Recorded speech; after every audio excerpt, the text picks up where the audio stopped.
Okay, so ready to dive into some seriously wild true crime. Always hit me. All right, so this one, well, it's all about this group, the Zizians. Oh, them. Yeah, and we've got news articles, court records, we even got like online forum posts all about them. Wow, going deep. That's the point, right? Deep dive and all. Right. Anyway, they're suspected of being involved in like some really serious violent crimes, and not just in one place, multiple states. It's crazy. Yeah, and you know what's really interesting to me? It's that it's not just like one type of crime either. Yeah, like how do you even pin down who these people are? Well, that's the big question, isn't it? Who are the Zizians? Right. Some articles are calling them a cult. Oh, yeah, I saw that one. But then others say they're like radical pseudo-intellectuals. And then there's the whole like tech industry angle. Oh, and the veganism. Like, where does that even fit in? It's a lot to unpack, for sure.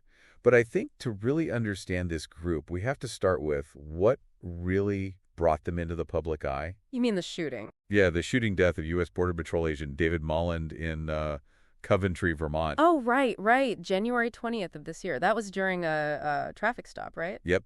Went very wrong. Two people in the car, Teresa Youngblut and Ophelia Bauckholt. And they were both linked to the Zizians somehow? That's right. And while shootout happens, Bauckholt is killed and Youngblut ends up in custody. But no one knows who actually fired the fatal shot. It's still under investigation. Big question mark hanging over the whole thing. Makes you wonder, what were they even doing in Vermont? Well, and here's another layer to it. Before the shooting even happened, Youngblut and Bauckholt were already on the authorities' radar. Seriously? Yep. Some hotel employee reported seeing Youngblut with a gun.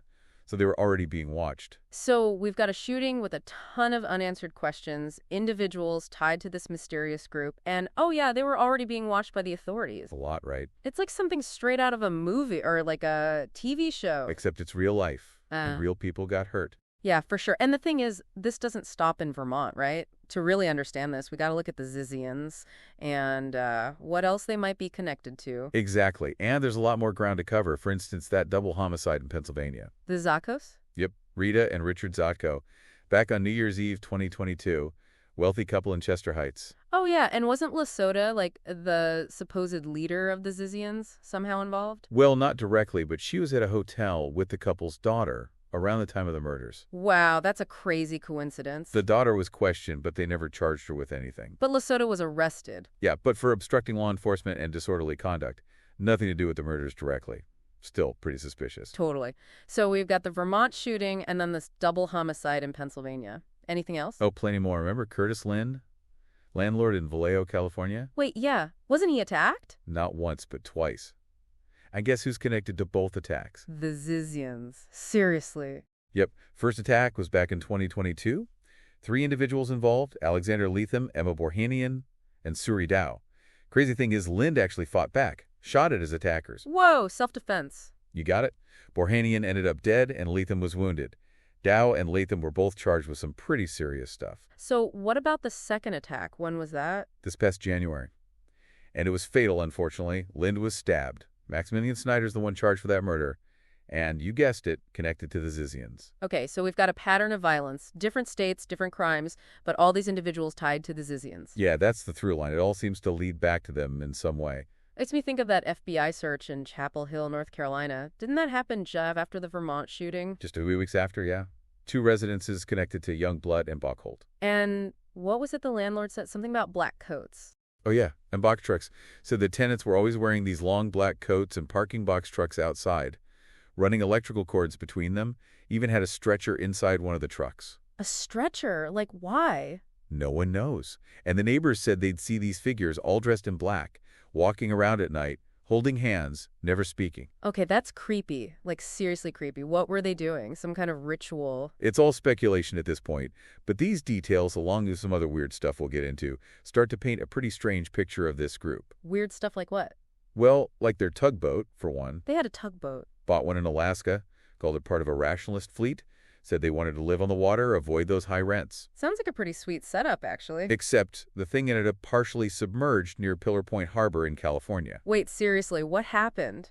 We don't really know. It's just another one of those curious details that makes you wonder what they were really up to. Okay, so we've got the black coats, the box trucks, the tugboat. What else is there? Well, there's the whole always wearing black thing. Like a uniform. Could be. And they were known to carry weapons openly, plus wrapping their phones in aluminum foil. To blow up signals or something? That's the theory. It all adds up to this image of them trying to separate themselves from the rest of society. Like they're building their own world with their own rules. But why? What's the point of all this? That's the million-dollar question.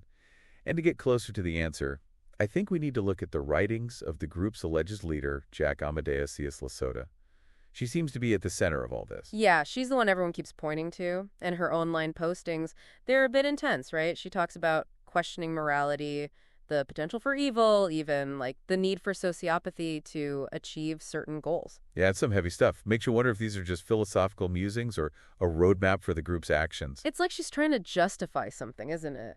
That's the question, isn't it? Are these abstract ideas or a window into the group's motivations? To really understand this, I think we need to look closer at LaSota's writings, the connections between the group members, and what might have driven each of these incidents. It's like we're trying to solve a giant puzzle, and each piece is stranger than the last. And the scariest part, we might not like the picture it all creates once it's complete. I think you're right about that. But let's see if we can make some sense of it all, shall we? Let's do it. Lead the way. Yeah, LaSota's writing, it's definitely a good place to start. You know, like she really goes deep into these philosophical things, really challenging, like what we think about morality, right? Could give us some clues. Yeah, but how do we know, like, if it's just her thinking out loud or if this is, like, the group's actual, like, plan, you know? I mean, people write about all sorts of stuff. Oh, yeah, for sure. I get that. You can't just assume, right? But one thing that really jumps out at me, like, she's really pushing the boundaries. You know what I mean? Not just thinking about these things, but, like, trying to actually live them. And that's where all this stuff we've been talking about comes in, right? Like the weapon, the foil on the phones, even that tugboat thing. It's like they're saying, screw the rules. We're doing our own thing. It's a pattern. You see it with these fringe groups, you know, rejecting what everyone else thinks, trying to set up their own system. But the thing is, they can get so caught up in that, they forget about the real world and, you know, what can happen. And what happened is, well, people got hurt. Agent Maland, the Zagkos, Curtis Lynn, these are real people. With families, it's easy to get lost in the puzzle of it all, but we can't forget that. Yeah, no, it's absolutely. This isn't some, like, game.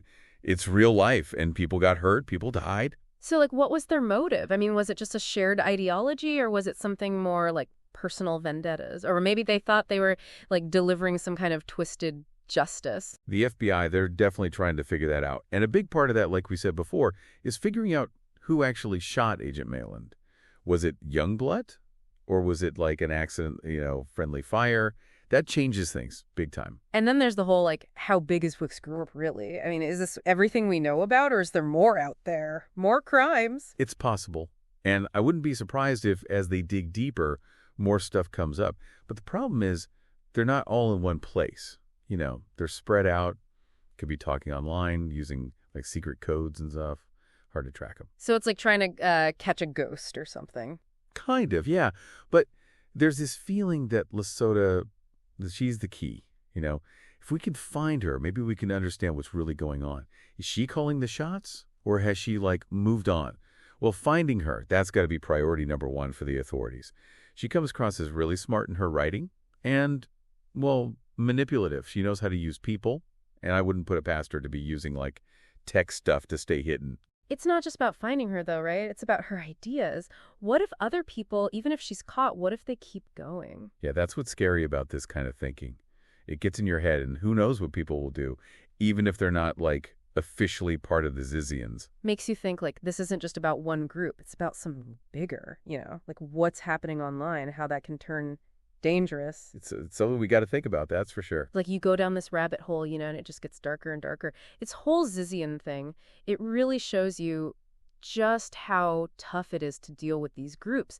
Hiding online, hiding in real life. It's like, how do you even begin to... Yeah, it's a whole new world for law enforcement, right? They got to keep changing how they do things to keep up with groups like this. I mean, the Zizians are using tech to spread their message, get new people, and maybe even, like, plan crimes. Who knows? And it's not just about catching them, right? We got to understand why this is happening. Why are people joining these groups? What's the appeal? Yeah, like, what takes them down this path? Is it, I don't know, they feel alone or like they don't belong anywhere? Or maybe they just want easy answers. And this gives to that. But the internet, I mean, it's like a giant amplifier, right? puts all these people who think the same way, even if it's messed up thinking, and puts them all together, creates these like echo chambers where the crazy just gets crazier. And it's not just spreading it. It's like it makes it seem normal. See it enough online, you start to think, well, maybe this is not so bad. It's scary. So what can we even do about it? I mean, how do we stop it online and we'll keep it from, exploding in the real world? It's a tough one. Lots of pieces to it. Law enforcement, they got to figure out how to track these groups, stop them before they do something, but they got to do it in a way that, well, that doesn't make things worse, Right. Can't just be the cops, though, can it? We all got to do something. Oh, for sure. We got to educate ourselves, our friends, our families. Got to learn how to, think for ourselves, not just believe everything we see online. And if we see something that seems off, we got to say something. Like call them out. Yeah, exactly. We got to talk about this stuff, even if it's hard. Can't just ignore it and hope it goes away. We got to build up our communities, make sure everyone feels like they belong. That's how we stop this from happening.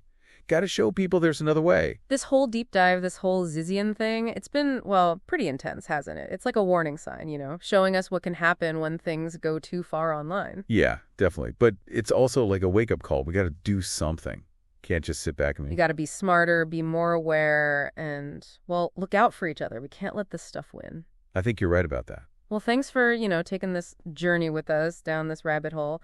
Hopefully you learned something, got you thinking, This whole online extremism thing, it's real and it's scary, but we can do something about it if we work together. Couldn't have said it better myself. So until next time, stay safe out there and stay informed. CD date.